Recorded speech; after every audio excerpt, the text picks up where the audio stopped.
Kaninang na-deliver ang Israeli company na Elbit Systems sa Philippine military simula pa noong nag-umpisa ang AFP Modernization Program na kung saan umabot na sa ilang bilyong piso ang halaga ng mga armas na kanilang na-deliver at marami pa ang paparating sa mga susunod na taon.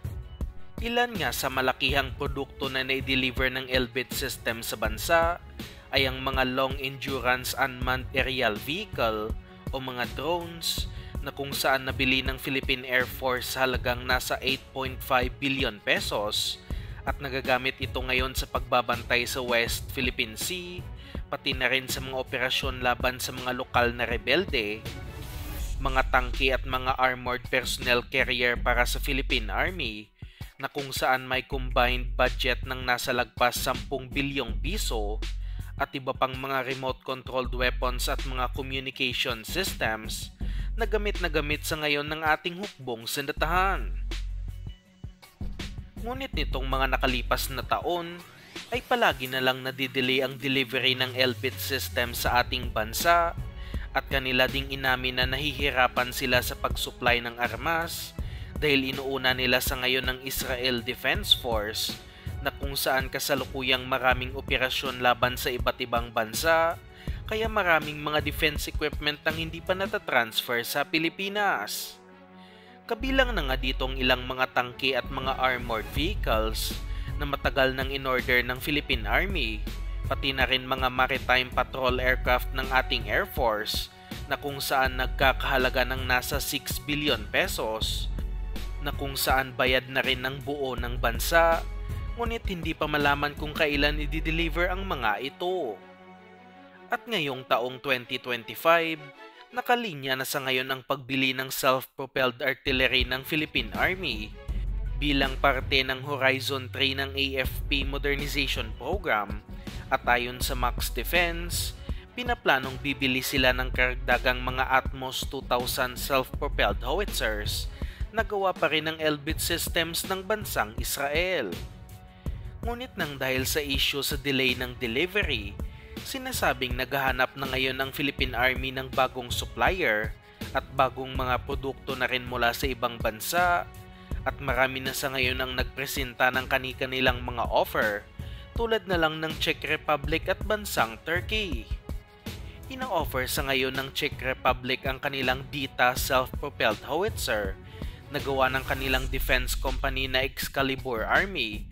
at isa sa kanilang pinakabagong produkto. Kasalukuyan na itong ginagamit ngayon ng Ukrainian Army laban sa mga Russian forces na lumulusob sa kanilang bansa at wala pa tayong balita sa performance nito sa gyera, ngunit nag-order ng panibagong batch ang Netherlands mula sa Czech Republic para sa Ukrainian Army na ibig sabihin ay nagiging epektibo ito sa pagdepensa laban sa Russia. Makikitang ibang-iba ito sa ating mga Atmos howitzers mula sa Israel at pagdating sa performance ay angat talaga ang mga Dita self-propelled howitzers dahil automatic na halos lahat ng mga operasyon nito at 2 katao lamang ang kinakailangan upang i-operate ito,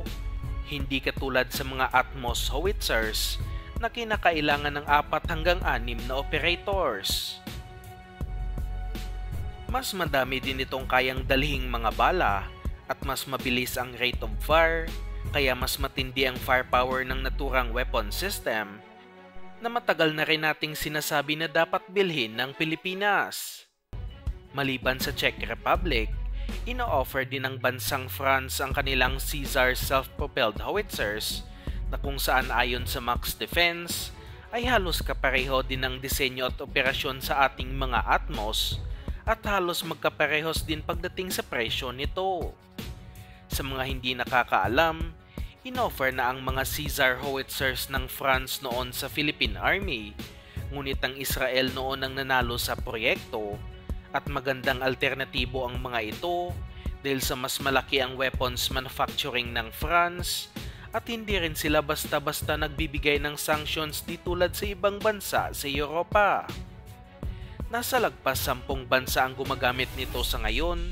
at maraming iba pang interesado na nagpapatunay sa pagiging magandang produkto nito at kasalukuyan din itong ginagamit sa ngayon ng Ukrainian Army na sinasabing nagiging sakit sa ulo ng Russian forces. Napakabilis ng mga Caesar howitzers na kayang tumakbo sa bilis na 100 kilometers per hour at kada pag-atake nito sa mga posisyon ng kalaban ay sabay naman itong lilipat naman ng posisyon, kaya sa 67 mga Caesar howitzers ng Ukraine ay nasa 4 pa lamang ang nawasak ng Russia. Mas marami din ang kayang dalhing bala ng French-made weapon at mas malayo ang range kumpara sa Atmos 2000, kaya magandang alternatibo nito para sa Philippine Army. At ang panguli sa mga offer ay ang Yavuz self-propelled howitzer ng bansang Turkey na isa sa kanilang pinakabagong produkto at isa din sa kinukonsidera ng ating bansa. Ngunit medyo malabong kunin ito ng Pinas dahil walang ibang bansa na masyadong interesado dito at kahit na ang Turkish Armed Forces ay hindi pa ginagamit ang naturang weapon system, kaya hindi ito pwedeng bilhin ng Pilipinas. Pagdating sa performance, ay walang-wala ito sa Atmos 2000 dahil mas kaunti lamang ang kaya nitong dalhing mga bala, mas maikli ang range, at hindi pa talaga subok ang mga bagong artillery na ito. Mas mabagal din ang rate of fire nito, kaya hindi talaga magandang opsyon ito para sa Philippine Army, at mas maganda ang naunang inoffer ng France at Czech Republic. Sa ngayon, umaasa tayong makakahanap na ng mas magandang supplier ang ating hukbong sandatahan dahil kailangan na ang mga bagong weapon system sa lalong madaling panahon at sana ay mayroon ng budget ang Philippine government para dito dahil maraming bansa na rin ang nag-o-offer ng kanilang mga produkto.